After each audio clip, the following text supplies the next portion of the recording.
إن الحمد لله نحمده ونستعينه ونستغفره ونعوذ بالله من شرور أنفسنا ومن سيئات أعمالنا من يهده الله فلا مضل له ومن يضلل فلا هادي له وأشهد أن لا إله إلا الله وحده لا شريك له وأشهد أن محمدا عبده ورسوله أما بعد فإن خير الحديث كتاب الله وخير الهدي هدي محمد صلى الله عليه وسلم وشر الأمور محدثاتها وكل محدثة بدعة وكل بدعة ضلالة وكل ضلالة في النار. يا أيها الذين آمنوا اتقوا الله حق تقاته ولا تموتن إلا وأنتم مسلمون. يا أيها الناس اتقوا ربكم الذي خلقكم من نفس واحدة وخلق منها زوجها وبث منهما رجالا كثيرا ونساء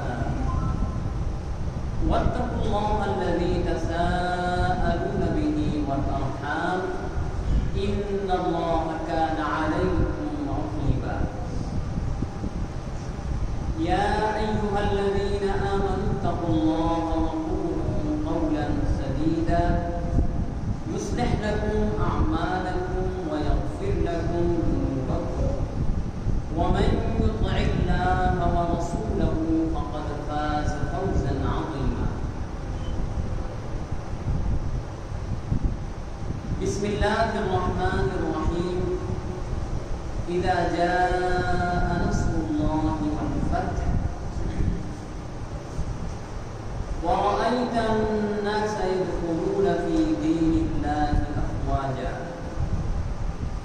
فسبح بحمد ربك واستغفره إنه كان توابا.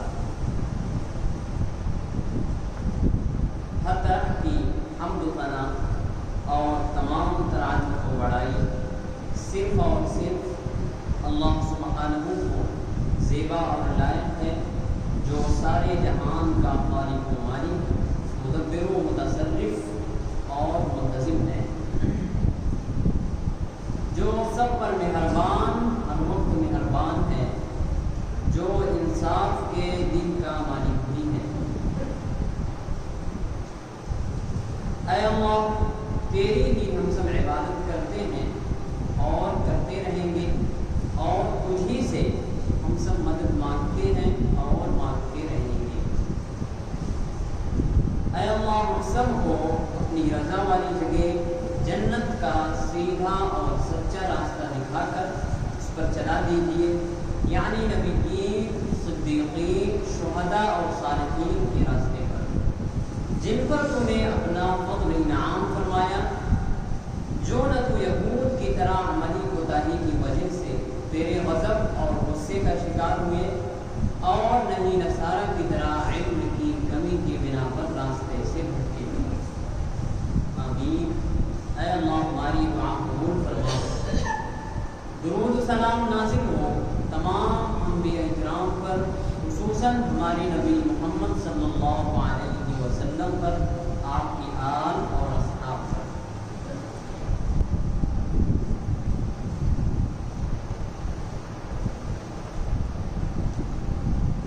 ہم نے آپ کے سامنے سورۃ النصر کی تلاوت کی ہے۔ سورۃ النصر کا مطلب ہے مدد کر، یعنی اس صورت میں اللہ تعالیٰ نے جو اپنے نبی کی مدد کی ہے اس کا تذکرہ۔ اللہ تعالیٰ نے فرمایا اذا جاء نصر اللہ والفتح، جب اللہ کی مدد آ گئی اور مکہ فتح ہو گیا، یعنی یہ سورت اس وقت نازل ہوئی یا اس کے بعد نازل ہوئی جب مکہ فتح ہو گیا، تو اس لیے اس میں فرمایا اللہ تعالیٰ نے کہ جب اللہ کی مدد آ گئی اور مکہ فتح ہو گیا، وَرَأَيْتَ النَّاسَ يَدْخُلُونَ فِي دِينِ اللَّهِ أَفْوَاجًا، اور آپ دیکھ رہے ہیں کہ لوگ فوج در فوج، گروہ در گروہ، جوق در جوق اللہ کے دین یعنی اسلام میں داخل ہو رہے ہیں۔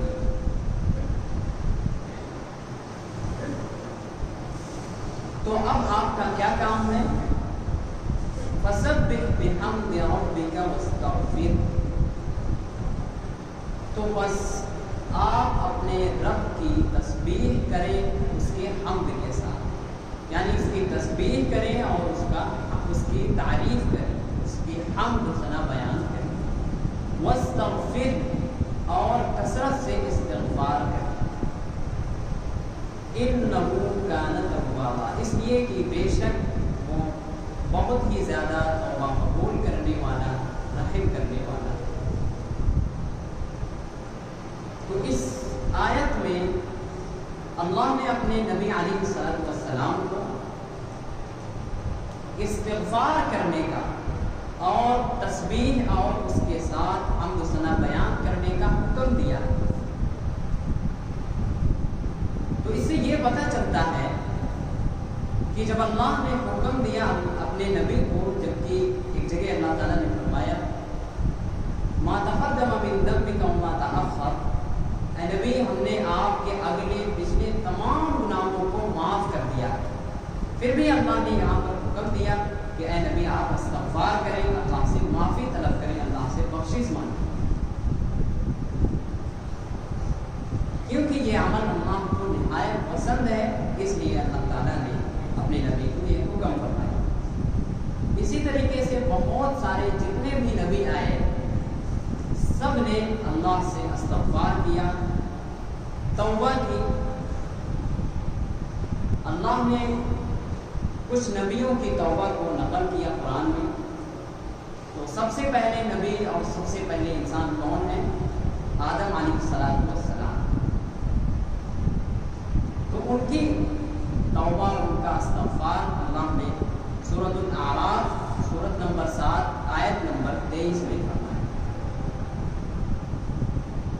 جب انہوں نے اللہ کی منع کردہ چیز کھا لی، یعنی اللہ نے اس درخت کے پاس جانے سے انہیں منع کیا۔ آدم علیہ السلام جب جنت میں تھے تو اللہ نے انہیں منع کیا تھا کہ اس درخت کے پاس مت جانا، تو انہیں شیطان نے وسوسہ ڈالا، شیطان نے انہیں پھسلا دیا اور وہ اس درخت کے پاس چلے گئے اور اسے کھا لیا۔ تو ان کے جنتی لباس جو ہے نیچے آ گئے، تو اس لیے انہوں نے پھر اللہ سے جو ہے کچھ کلمات سیکھ لیے۔ وہ کلمات کون ہیں؟ وہ کلمات یہ قال ربنا ظلمنا انفسنا۔ تو ان دونوں نے اس وقت جب انہوں نے اللہ کی منع کردہ چیز کر لی، یعنی جان بوجھ کر انہوں نے نہیں کیا بلکہ شیطان نے انہیں پھسلا دیا، بھول گئے وہ، تو اس وقت انہوں نے اس طرح اپنے رب سے دعا مانگی۔ کیا دعا ہے؟ ربنا ظلمنا انفسنا وَإِن لَّمْ تَغْفِرْ لَنَا وَتَرْحَمْنَا لَنَكُونَنَّ مِنَ الْخَاسِرِينَ۔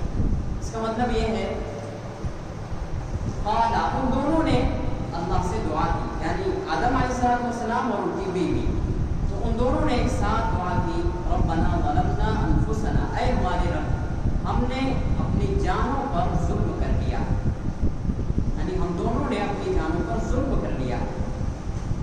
وَإِن لَّمْ تَغْفِرْ لَنَا، اور اگر آپ نے مجھے معاف نہ فرمایا، وَتَرْحَمْنَا، اور رحم نہ فرمایا، لَنَكُونَنَّ مِنَ الْخَاسِرِينَ، تو ضرور بے ضرور ہم گھاٹا اٹھانے والوں میں سے، خسارے والوں میں سے ہو جائیں گے۔ تو یہ تھی آدم علیہ